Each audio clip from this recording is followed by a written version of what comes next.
Hey guys, Rick Denham here with Holy Moly Outdoors. Today we're doing a trout seminar at Doug's Boats in Woodinville. James Beasley, owner of Wicked Lures, and myself are giving a trout seminar on how to get ready for the opener here in Washington State for trout fishing. What a great opportunity. They're stocking so many trout in our local lakes. Get your kids out, get somebody new to fishing out, and go catch a lot of fish. We go over the basics on how to fish these trout killers for your trout locally, and these will work in all lakes and applications. So stay tuned, a lot of great information as we dig into trout fishing Washington State with Wicked Lures. Take care and enjoy. So we can just say thank you for thanks for having us. Thank you guys for coming. Appreciate it. Doug's Boats for having us here today. Really appreciate it. And we're here to talk a little bit about wicked trout killers and how we use these for targeting rainbow and trout around the lowland lakes here in Washington State. Alright, yeah, so the best part about these types of lures, as with any trout, we just got stocked. That's the best thing. Every lake this last week has got multiple thousands of fish dumped in. They're going to be on the surface. You guys are going to have a really easy time finding fish. And these lures in particular are just designed for that purpose, to get you fish. They're not the end all, but you want to have some of these in your tackle box because you're going to be catching fish when other people aren't. I know a couple people in the audience have seen that happen firsthand, but really I myself have really learned over the last year, fishing these trout killers in particular, how effective they are from the west side of lakes to Lake Chelan on the east side. It doesn't matter where you're at, you're going to be catching fish with these. And I can't thank James enough for what he's shown me on how to use these. And that's what today is going to be for you guys, is kind of seeing what we've learned, and more in particular picking this guy's brain since he designed them to be able to show you how to help you catch more fish with them. And James has some great basic ideas, and I have a little bit more of my own twist that I've done with it. So I think James will start here covering his basic design of how he fishes them, and then we'll kind of break into some of my fancier add-ons. But keeping it simple has proven to be just as effective as anything else you add to it. So go ahead. Yeah, I mean, with me, I started designing these over 15 years ago. And I think less is more because trout have amazing eyesight, and this whole concept of putting hoochies on, on leader and running blades on them, and just with 6-foot leaders, running a little slider weight up here, just enough to keep it down, just to have that really natural presentation. And like I say, to me, it's by far the most effective way I've ever seen in my life to catch trout here in Washington State. And it's, like I said, I don't care which lake I go to, it's always the same results. Take them out of the package, run 5 or 6 feet a leader, tie them to a small snap swivel like I have here, run like a little bullet weight, like a 1/4 ounce bullet weight, and just troll this really slow behind your boat.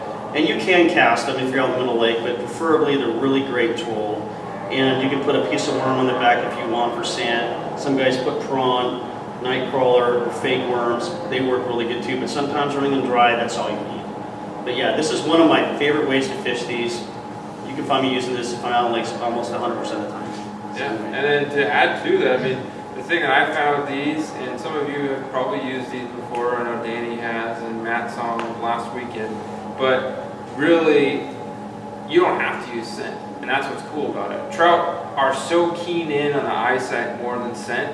If you're fishing salmonoid, like a kokanee or something like that, you're going to have to rely a little bit more on the scent factor to really draw them in.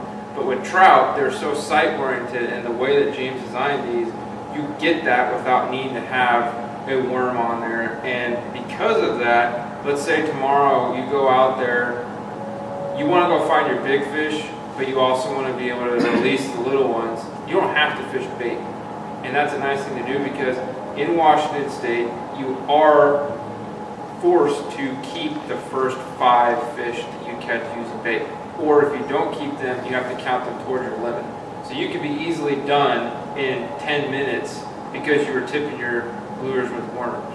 Now with the wickets though, you can just troll them normally, and you can get all the fish you want, pinch the barbs if you just catch and release, and let them all go. It's a really nice way to do that without having a treble hook shoved down their throat on an 8-inch fish that's not going to survive. It becomes just eagle bait at the end of the day. So I really found that just the simplicity of that rig is going to be so effective. I mean, last weekend on Chelan, we had the same exact rig without the weight, and we were just throwing it on the downrigger 5 feet tops, and we couldn't keep the cutthroat off. So there's so much versatility with just straight out of the package, 6 feet a leader to a swivel, and that's all you need. You can clip on a weight. James also likes to use a bank casting sinker. I like to use the Dave's Tangle Freeze, all preference based, and that's going to probably get you down within the top 5, maybe 8 feet of water, and that's going to be where all of your stock fish are going to sit. So you really have the ability to cover the entire spectrum of water column, and then the colors you have can be something we touch next here. There are so many different colors that James has, but basically you have 3 main colorations. You have your pinks, your glow greens, and your black. And many of you may know how well black works in the fly world. The blacks and the olives and browns are your main natural colors. And you can get days where the blacks is the only thing that they want. Then you have the glow greens, which is another thing that really catches their attention more than anything else. And James did such a good job with the color contrast on all the different blades. The pinks really stand out in the water. It doesn't matter if you're a tea-stained lake or a clear lake as Chelan, you can really cover every bit of variety with all the different stuff that you have. So just with that alone, you're able to cover so much just out of the gate on the package. So, and that would be the #1 starting rig that I or James would go with on opening day tomorrow, is that right out of the package, tied to a swivel with a little bit of a worm weight, flip it out 30 feet behind your boat, and you're fishing and probably already into fish before you go 20 feet. I mean, that's going to be quite common. Yeah, it's so much fun. The video kind of speaks for itself. Exactly, and this was us just literally out of the boat launch. I remember you saying, watch this, and we see fish rolling around right out of where we launched the boat. He flips the rig out, lets about 5 feet of line out, starts trolling, boom, hits a fish.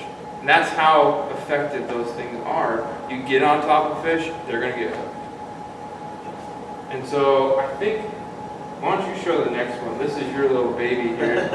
Because you can, the versatility wise of the wickets is so nice. And you'll find, especially for myself, that if you can tie your rigs with a quality snap swivel on them, you can quickly change out. So usually we'll end up having a main line with a snap swivel on it, and then either just a normal barrel swivel tied to that. You can then quickly change out colors at any point in the day and not have to worry about, oh shoot, the bite's really good right now, and I have to go sit there and retie a knot. Sometimes in that quick time you're frustrated because you can't tie a knot when you really need to be fishing. So true.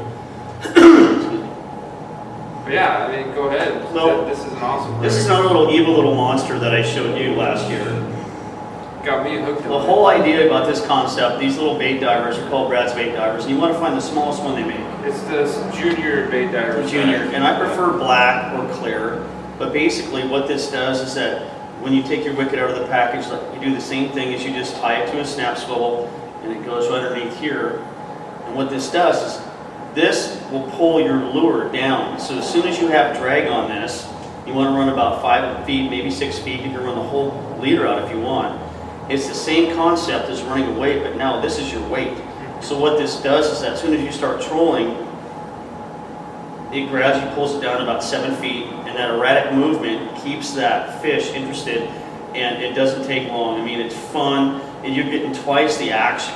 You know, you got this going, and then this is pulsating back there, moving left to right, and it really puts them on the bite, and it's just a really another fun way to fish trout killers. And it speaks for itself, really. Yeah, and I got one rigged up here. We took this to Lake Chelan, and this was my first real time testing it last weekend. And I can tell you, that was more fun than any other way of trolling normal because you had the action of the rod. You could tell the lure's working because you see the plug moving in the water. So this is diving down and you got your wicket in front on the back end. So the fish sees your plug potentially and goes, oh, I'm interested in that, then turns around and sees the wicket spin behind it. You end up having double the attraction radius because of this making something movement-wise and then actually see the spinner. And we were having multiple hookups where you'd see the rod bounce, fish would hit the plug first, and then you'd have another one come and slam the wicket behind it. So I mean, it just, for the ease of fishing, we were doing it, especially out of Chelan, we're trolling 5 to 10 feet from the shoreline. And we had 2 side rods out with the plug bait divers, and then the other ones were on the downrigger, just straight wicket off a swivel. And by far, with our best luck, was off of the bait divers. And having a variety with you, but it seemed one day all they wanted was the blacks, and the next day all they wanted was the pinks. It really can vary so much, but because of what you have color-wise, we were able to just dial it in both days, no problem. And for guys that like to troll, let's say like tomorrow, I'm going to be out in my float tube or a kayak, if you guys are going to be out there in that, you can go troll around with this and you know that you have a consistent action telling you that, okay, I'm under a constant pressure with the line, the lure's now down 4 or 5 feet, I control. You can do it with this one, but you don't really know what that lure's doing because potentially, if you're not trolling fast enough, the lure can go up and over because of the way that that's set up lengthwise. But with this, you at least know because the plug's in front and moving, the wicket's behind. And it's going to give you just a straight shot action ratio. And so since you showed me that, shoot, more than a monster is what you should call it. I know. This is just a little evil monster trick that I've never seen anybody ever on a lake do it. No, and my whole life. The best thing about that is you can run it on the big size bait divers and run the salmon size steelhead wickets and go after bait divers, and you can tip it with a shrimp. You could use the same setup, just upsize for springers, steelhead, whatever you want to fish for. It's such a versatile rig, and this is just a downscale for your trout fishing. So it's really neat to be able to have that as an option that you came up with. And it's pretty sweet. But yeah, it just goes to show you the versatility. It's really up to your imagination how you want to fish them. And but this concept here is just a really great way that, to me, when sometimes if the fish is slow and they're not on the bite or they're just not really biting that much, I'll put this on just to wake them up, just to get extra movement going. And that's all it takes. And you got vibration with that plug too, could be more attraction. Who knows what ends up being. These bait divers, the flat black is what James likes. There's a clear one. There's actually some metallic finishes too. I like these because it gives a little bit more potential attraction to them. But they all work really well.